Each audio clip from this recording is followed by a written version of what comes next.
अस्सलाम वालेकुम। कैसे हैं आप सब लोग? उम्मीद है कि आप सब ठीक ठाक होंगे। आज हम एक नए तरीके से आलू की टिक्की बनाने जा रहे हैं जो कि बहुत क्रिस्पी और बहुत लजीज बनती है। अगर आप मेरे तरीके से बनाना चाहते हैं तो मेरी वीडियो एंड तक देखिएगा, बिल्कुल भी स्किप ना कीजिएगा। तो बहुत अच्छी और बहुत डिलीशियस और बहुत मज़े की रेसिपी है और बहुत लजीज बनती है। तो ज़रूर बनाइएगा और ज़रूर ट्राई कीजिएगा। सबसे पहले मैंने आलू को पील करके बॉईल कर लिया और अब ये देखें इतनी अच्छी तरह ये बॉईल हो गए हैं। और बॉईल करने के बाद मैंने इसे मैश कर लिया। और सबसे पहले इसमें जाएगा नमक, और नमक तो आपको पता है कि हस्बे जायका होता है। और आपसे गुजारिश है कि मेरे चैनल को सब्सक्राइब करें, लाइक करें और शेयर करें, और बेल आइकन को ज़रूर प्रेस करें ताकि आने वाली तमाम वीडियोस की नोटिफिकेशन आपको मिल सके। और उसके बाद मैंने इसमें लाल मिर्च ऐड की, सूखा धनिया और ज़ीरे को थोड़ा सा भूनने के बाद मैं क्रश करके बीच में ऐड करूँगी। भुना हुआ सूखा धनिया और ज़ीरे का टेस्ट इसमें बहुत अच्छा आता है और बहुत लजीज लगती हैं टिक्कियाँ और बहुत अच्छी लगती हैं।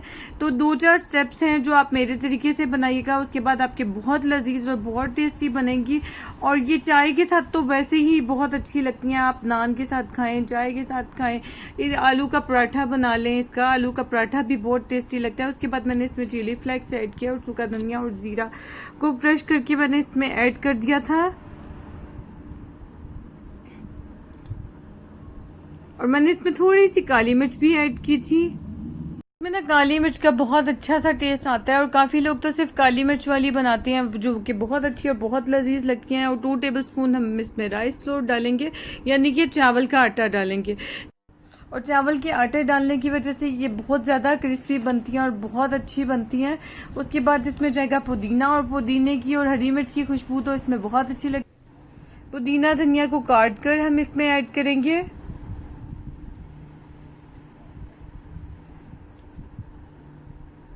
हरी मिर्च को भी बिल्कुल बारीक बारीक चॉप करके मैंने इसमें ऐड किया।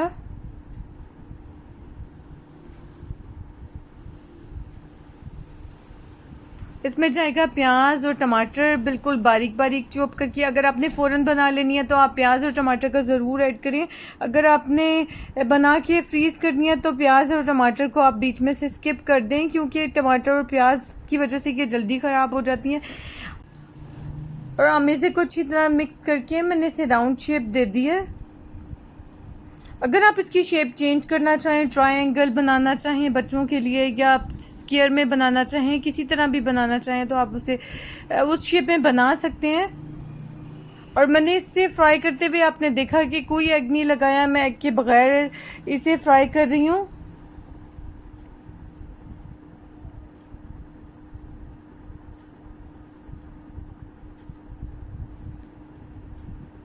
और बहुत स्मूथ बनी और बहुत अच्छी बनी और बहुत लजीज बनी। ये देखिए मेरी टिक्कियाँ रेडी हो गई हैं।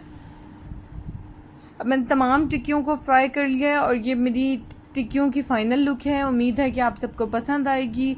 आप सब मुझे फ़ीडबैक ज़रूर दीजिएगा और दुआ में याद रखिएगा। फिर मिलेंगे नए टॉपिक के साथ। खुश रहें, मुस्कुराते रहें। अल्लाह हाफिज़।